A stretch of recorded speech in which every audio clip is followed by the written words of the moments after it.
আসসালামু আলাইকুম। আশা করি সবাই ভালো আছেন। রাজনীতির চরম অন্ধকার অমানুষায় দেখা যাচ্ছে।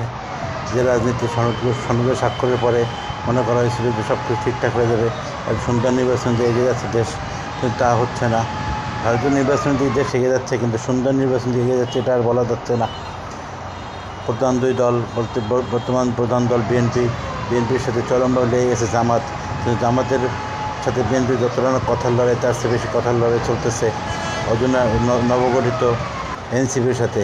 এনসিপির নেতৃবৃন্দ সকল শিষ্টাচার বর্জন করে, শিষ্টাচার রীতিনীতি বর্জন করে বিএনপির সিনিয়র নেতাদের সম্বন্ধে, বিএনপি সম্বন্ধে অনেক কথাবার্তা বলতেছেন, যা সমাজে চলে না, অচল কথাবার্তা, যা গ্রহণযোগ্য নয়। তারা একবার তাদের একজন নেতা বিএনপি বলছেন যে বুড়িগঙ্গার পানি দিয়ে বিএনপি গোসল করাবো, অর্থাৎ বুড়িগঙ্গার পানিতে সবসময় বিষাক্ত থাকে, এই বিষাক্ত পানি দিয়ে তারা বিএনপি গোসল করাবে। আর একজন নেতা তুষার, যার বিরুদ্ধে নীলা ইসরাফিল নামে তার দলীয় সহকর্মীকে ধর্ষণের চেষ্টার অভিযোগ আছে, সেই নেতা বিএনপি সম্বন্ধে বলেছেন হ্যাঁ ভোটের মাধ্যমে সৃষ্টি হয়েছে, না ভোটের মাধ্যমে বিএনপি বিলীন হয়ে যাবে। এই ধরনের এত বড় দৃষ্টতাপূর্ণ কথাবার্তা তারা বলতেছেন। কিন্তু বড় দল বিএনপির থেকে এখন পর্যন্ত সেরকম কোনো কথা আসে নাই।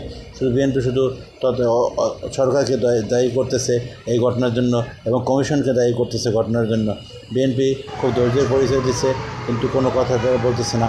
বিএনপি উস্কানি দিলে তাদের কর্মীবৃন্দ কিন্তু এতক্ষণে মারামারি লাগাই সারা দেশব্যাপী। এনসিপির সাথে মারামারি শুরু হতো, হয়তো এনসিপি এটা চায় না, বা এনসিপির যে পিছনে যে ব্যাকিং আছে সেই সংগঠন হয়তো চায় মারামারিটা লাগুক, অশান্তি হোক, নির্বাচনটা এই মুহূর্তে না হোক। কারণ তারা কোনোভাবে এই মুহূর্তে নির্বাচন চায় না, তারা চায় একটা গণভোট দিয়ে তাদের স্বার্থ হাসিল করবে, দেশের স্বার্থ কিছুই হাসিল করবে না।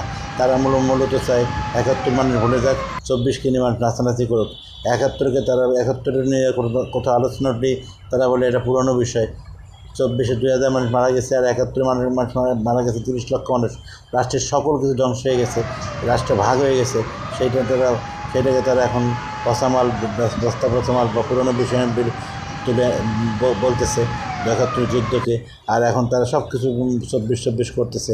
২৪ শুধু শেখ হাসিনার রেজিম পরিবর্তন হয়েছে, আর তেমন তো কিছু ২৪ ছিল না।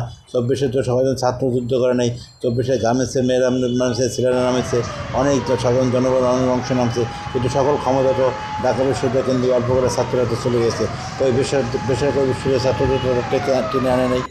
যা হোক, বিএনপি এখনও ধৈর্যের পরিচয় দিতেছে।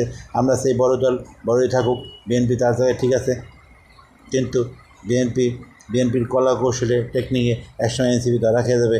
এটা দিবালোকের মধ্যে পরিষ্কার হয়ে যাবে সব কিছু। আমরা সেই দিনে